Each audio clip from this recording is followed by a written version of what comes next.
रीमा चिंकी को स्कूल से लेकर आ रही थी। मम्मी कुल्फी खानी है, कुल्फी चाहिए मुझे। बेटा आपका जुकाम अभी पूरी तरह ठीक नहीं हुआ है और आपको कुल्फी खानी है? नहीं नहीं नहीं, मुझे कुल्फी चाहिए, मतलब चाहिए, मुझे कुछ नहीं सुनना।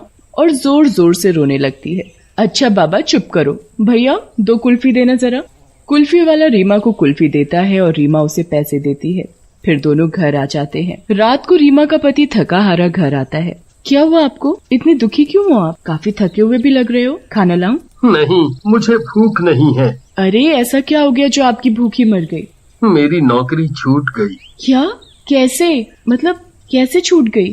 फैक्ट्री में वर्कर्स ज्यादा हो रहे थे तो जो पुराने लोग थे उन्हें रख लिया और नए लोगों को निकाल दिया। रीमा अब बताओ हम क्या करेंगे? ऐसे ही कोरोना काल चल रहा है, तीसरी लहर भी आने वाली है ऐसा सुनने में आ रहा है, और ऊपर से काम की वैसे ही मारा मारी है। अरे आप चिंता नहीं करो। पता है आज स्कूल से आते समय चिंकी कुल्फी के लिए जिद करने लगी। मैंने 2 कुल्फी खरीदी तो पता चला कि 1 कुल्फी 50 रुपए की थी। और ऐसे गर्मी के माहौल में हर कोई कुल्फी खाना पसंद करता है, बच्चे भी बड़े चाव से खाते हैं। तो सोचो अगर हम भी कुल्फी का काम शुरू करें तो? बात तो तुम्हारी सही है, पर हम कुल्फी बनाएंगे कैसे? और खरीदने जाएंगे तो काफी महंगी पड़ेगी। अरे वो सब आप मुझ पर छोड़ दो, मैं YouTube पर देखकर रात भर में सीख जाऊंगी। आजकल गूगल YouTube पर सब होता है। फिर YouTube पर देखकर रीमा रात रात में सारी नॉलेज ले लेती है और अगले ही दिन कुल्फी बनाने का सारा सामान ले आती है। सही दिन देखकर अंगद और रीमा कुल्फी का काम शुरू करते हैं चिंकी के स्कूल के बाहर। कुछ दिन काम ठीक ठाक निकलता है। रीमा काम ठीक ठाक ही निकल रहा है, पर मुनाफा ना के बराबर हो पाता है। ऐसे में हम कर्ज पर लिया हुआ पैसा कैसे वापस करेंगे? अरे अभी से हार क्यों मान रहे हो? कुछ दिन और देख लेते हैं। नए नए काम को जमने में समय लगता है। हफ्ते से महीने और महीने के 6 महीने बीत जाते हैं। अरे ये तो महीने दर महीने कर्जा बढ़ता ही जा रहा है। कुल्फी के काम से इतना मुनाफा हो ही नहीं रहा कि अगले महीने का सामान उसमें से आ सके। अगले महीने के सामान के लिए फिर कर्जा लेना पड़ जाता है। ऊपर से चक्रवर्ती ब्याज भी लगता है, ऐसे कैसे चलेगा? मुझे लगता है चिंकी की अगले महीने की स्कूल की फीस भी हम नहीं दे पाएंगे। उसका स्कूल जाना बंद न करवाना पड़ जाए। नहीं नहीं, मैं ऐसी नौबत नहीं आने दूंगा। मैं कुछ करता हूँ, शायद कहीं से मदद मिल जाए। कुछ और हफ्ते ऐसे ही निकल जाते हैं। रीमा अपने गहने तक गिरवी रख देती है, फिर भी कर्जे की भरपाई नहीं कर पाती। फिर एक दिन सब जगह हाथ पैर मारकर देख लिया पर कुछ हासिल नहीं हुआ। अब मेरे पास सिवाय रोने के कोई चारा नहीं। अब तो कर्ज देनदार भी दरवाजे पर आकर धमकी देकर जाते हैं।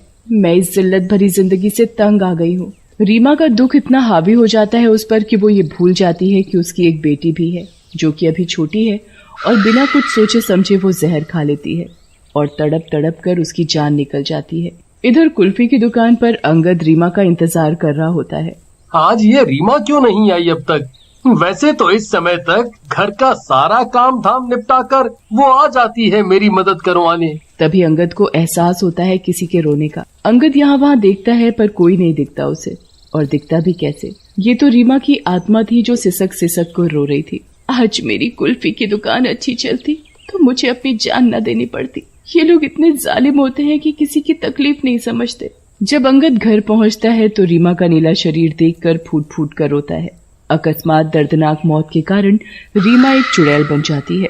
वो वहीं खड़ी होकर अंगद को रोता हुआ देखकर खुद भी रोने लगती है, पर वो किसी को दिखाई नहीं देती। अरे ये क्या हो गया? अब मेरी बेटी का क्या होगा? मेरी बच्ची बिना माँ के रह गई। रीमा, रीमा तुमने ऐसा क्यों किया? मेरा ना सही कम से कम अपनी बेटी चिंकी का तो ख्याल किया होता। अंगद की आवाज सुनकर आसपास मोहल्ले के लोग इकट्ठे हो जाते हैं। अंगद मेरे भाई, रोने से क्या होगा? अब आगे की सोचो कि क्या करना है। कई दिन बीत जाते हैं। अंगद कुल्फी की दुकान पर नहीं जाता। रीमा की चुड़ैल का शरीर तो उसने घर पर छोड़ा था, पर उसकी आत्मा कुल्फी की दुकान में ही अटकी हुई थी। अरे ये अंगद आ क्यों नहीं रहा? और ये दुकान भी कितने दिनों से बंद है। क्यों ना मैं ही इसे खोलकर कुल्फी बेचने लग जाऊं। चुड़ैल एक औरत का रूप लेकर कुल्फी की दुकान खोलती है, पर इस बार वो कुल्फी का ठेला बनाती है और घूम घूम कर कुल्फी बेचती है। कुल्फी ले लो कुल्फी, ठंडी ठंडी कुल्फी, एक बार खाओ बार बार आओ।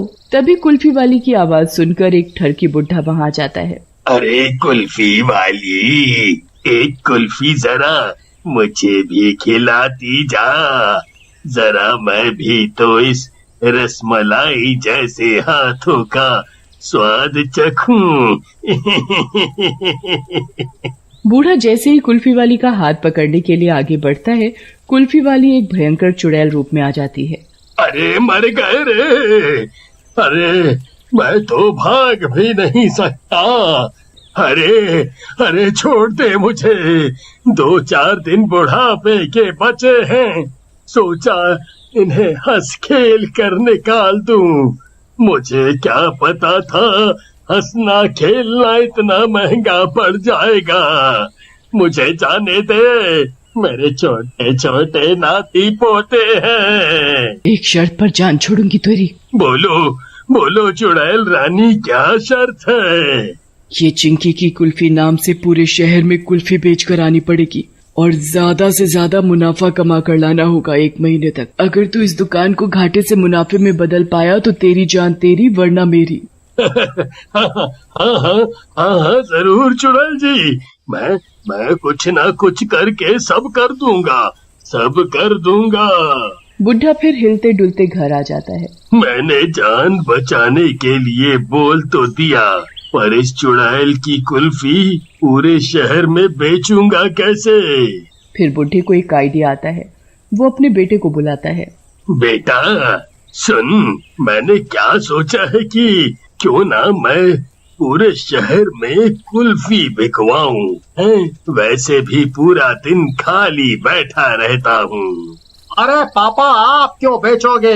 अगर आपका इतना ही मन है तो मैं आपके नाम से 2 काम वाले रख लेता हूँ, वो बेच आया करेंगे। अरे आप भी कहाँ पापा जी की बातों में आ गए। अब इनकी माला जपने की उम्र है कि ये कुल्फी बेचेंगे। अरे उनका मन है तो करने दो ना।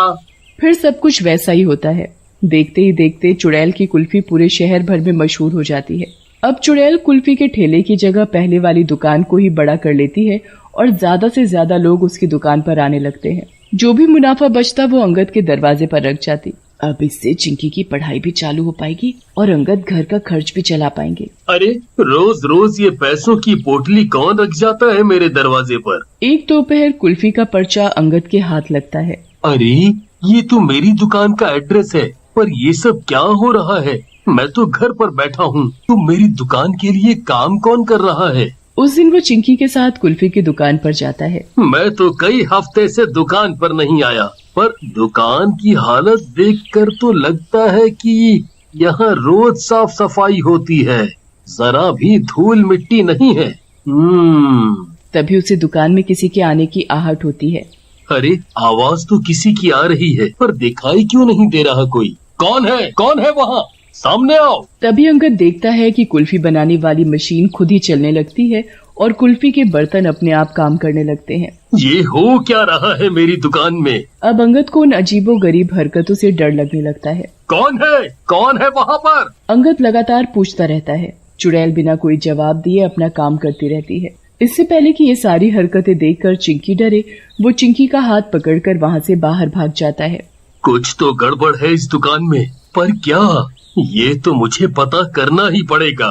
क्या हुआ पापा, आप इतना घबरा क्यों रहे हैं? कुछ नहीं बेटा, चलो कहीं घूमने चलते हैं। बहुत दिन हो गए, मैं आपको कहीं घुमाने भी नहीं ले जा पाया। अंगद फिर पता करते करते उस बूढ़े के घर तक पहुंच जाता है। क्यों रे बुढ़े, तू मेरी दुकान हथियाना चाहता है ना? तभी ये पर्चे बांट कर जोरों शोरों से मेरा ही कारोबार मुझे बिना बताए चला रहा है। अरे मैं तो खुद नहीं चाहता ये सब करना, पर मुझसे वो करवा रही है। अंगद सोच में पड़ जाता है। वो कौन? अरे मैं एक चुड़ैल के हत्थे चढ़ गया हूँ। अगर मैंने उसकी बात नहीं मानी तो मेरी जान ले लेगी वो। चुड़ैल का नाम सुनकर उसे दुकान में हो रही हरकतें याद आने लगती हैं। वो भागा भागा दुकान पर वापस जाता है। रीमा, रीमा, मुझे पता है कि ये तुम ही हो, मेरे सामने आओ। तब वो चुड़ैल अंगद के सामने आती है। मैं जीते जी तो अच्छी पत्नी और माँ का फर्ज नहीं निभा पाई, पर मरने के बाद कोशिश जरूर की कि आपकी और अपनी बेटी की जिंदगी थोड़ी आसान कर सकूं।